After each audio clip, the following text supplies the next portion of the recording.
Before the refrigerator, milk could kill you. Meat lasted a single day. Butter had to be salted so heavily it barely tasted like butter anymore. And in the summer, when heat climbed and refused to leave, food didn't just spoil, it became dangerous. For most of human history, keeping food cold wasn't about convenience. It was about survival. Daily, desperate, non-negotiable survival. And the machine sitting in your kitchen right now, the one covered in magnets and grocery lists, is one of the most important inventions in human history. It didn't just change what you eat. It changed cities. It changed agriculture. It changed the entire world. I'm Aiden Thomas. This is Hidden History Stories. And this is the history of the refrigerator and how it quietly rebuilt civilization. To understand why this machine matters so much, you first have to understand what life looked like without it. Bacteria multiply fast in warm temperatures.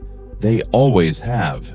And before mechanical cooling existed, people had exactly two ways to stop food from killing them: keep it cold or preserve it before it turned. For cold storage, people built root cellars, rooms dug underground where the earth stayed naturally cool. They built spring houses over cold water streams to keep dairy fresh. They used ice boxes, wooden cabinets packed with harvested ice blocks, to cool food for a few days at a time. For preservation, they salted meat to kill bacteria, smoked fish and game to stop decay, dried fruits and grains to remove moisture, fermented vegetables in vinegar and brine, sealed cooked meat in animal fat to block out air completely, smoked bacon, salted cod, pickled vegetables, dried fruit. These aren't just foods we enjoy today. They are survival solutions, engineered by people who had no other choice. But of everything built before modern refrigeration, the most impressive came from ancient Persia. Engineers there constructed massive dome-shaped ice storage structures called Yakhchals. Some stood over 18 meters tall, built from special heat-resistant mud brick, paired with deep underground chambers that stayed cool year-round. In winter, workers harvested ice from mountains and frozen pools and packed it deep inside, and it stayed frozen through scorching desert summers, in conditions where ice should have been completely impossible. Meanwhile, in Rome, wealthy citizens packed snow into insulated pits. In colonial America, ice was cut from frozen lakes every winter and stored in ice houses packed with sawdust. Every civilization that could find a way to keep things cold did, because the stakes were that high. But ice always had limits. It melts. It requires hard physical labor to harvest and move. And across most of the world, in hot climates, in places far from frozen lakes and mountain ice, it simply did not exist. For those people, the problem had no solution. Until the 1800s.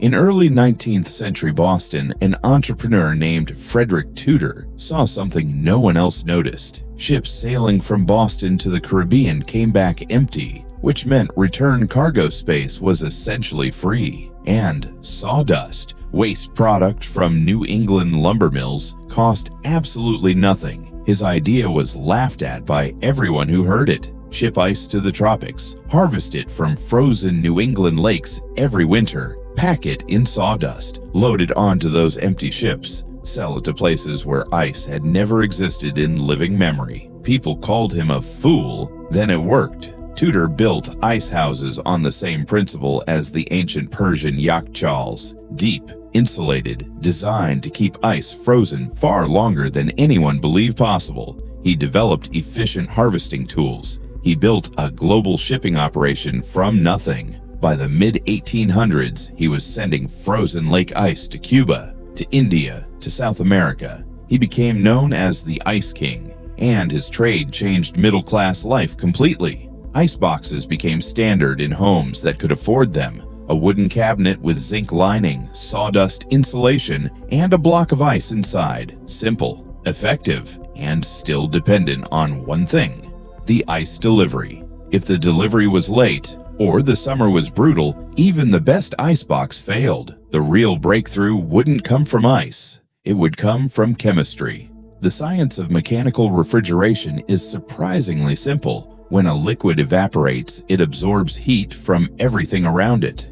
That principle, understood by scientists in the 1700s, became the foundation of modern refrigeration. In 1834, an American inventor named Jacob Perkins built the first practical refrigeration machine using a chemical called ether. It worked. It also exploded when it leaked. For the next several decades, refrigeration systems ran on toxic gases: ammonia, sulfur dioxide, methyl chloride, all of them poisonous, several of them flammable. A leaking refrigerator in your home could kill everyone inside.